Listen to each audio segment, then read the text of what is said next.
सोलापूर महानगरपालिकेच्या वतीने 7 ऑगस्ट यंत्रमाग दिनानिमित्त विणकर बागेतील हातमाग काम करणाऱ्या प्रतिकात्मक पुतळ्यास महापालिकेच्या वतीने उपायुक्त आशिष लोकरे यांच्या हस्ते पुष्पहार अर्पण करून अभिवादन करण्यात आले। याप्रसंगी सहाय्यक आयुक्त ज्योती भगत पाटील, माजी विरोधी पक्षनेते महेश कोठे, माजी महापौर श्रीकांचना यन्नम, माजी नगरसेवक पांडुरंग दिड्डी, नागेश वल्ल्याळ, सहाय्यक कामगार कल्याण आणि जनसंपर्क अधिकारी नितीन साके, इंदिरा गुडक्याल, रामचंद्र जन्नू, काँग्रेसचे अध्यक्ष चेतन नरोटे, पद्मशाली ज्ञाती संस्थेचे अध्यक्ष सुरेश फलमारी, पद्मशाली युवक संघटना अध्यक्ष शेखर कटकम, राकेश पुंजाल, पद्मशाली शिक्षण संस्थेचे सरचिटणीस दशरथ गोप, यंत्रमाग संघाचे अध्यक्ष पेंटप्पा गड्डम, हरिओम विणकर बाग बहुउद्देशीय संस्थेचे अध्यक्ष गणेश सिद्धम, राकेश पुंजाल, रामगोपाल मॅकल, सिद्धारूढ जेवर्गी, सिद्धारूढ निंबाळे, विजय झुजा, विजय निली, वासुदेव अडकी, नागेश बंडी, श्रीनिवास दासरी, गणेश गुज्जा आदी उपस्थित होते।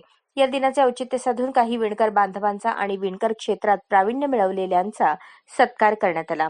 वॉल हँगिंगचे नॅशनल अवॉर्ड राजेंद्र अंकम, हडगार कोष्टी समाजाचे प्रदेश महिला अध्यक्ष वंदना शरणबसप्पा अष्टगी, अक्कलकोट, विजयलक्ष्मी होनवणी, वॉल हँगिंगचे प्रवीण फलमारी, श्रीनिवास अनंतुल, अंबादास कर्ली, लक्ष्मण गणपा, दत्तात्रय जल्ला आदींचा यथोचित सन्मान करण्यात आला।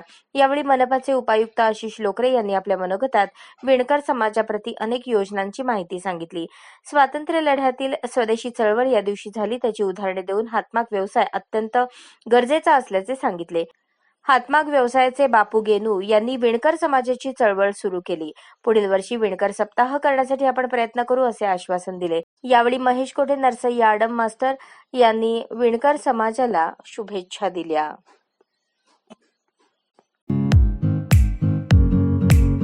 या बातमीपत्राचे प्रायोजक आहेत जय जवान जय किसान सैनिकीय स्कूल, नेहरू नगर, सोलापूर। अशाच नवनवीन अपडेटसाठी जनता राज्य न्यूज चॅनलला सबस्क्राईब करा, लाईक करा आणि शेअर करायला विसरू नका।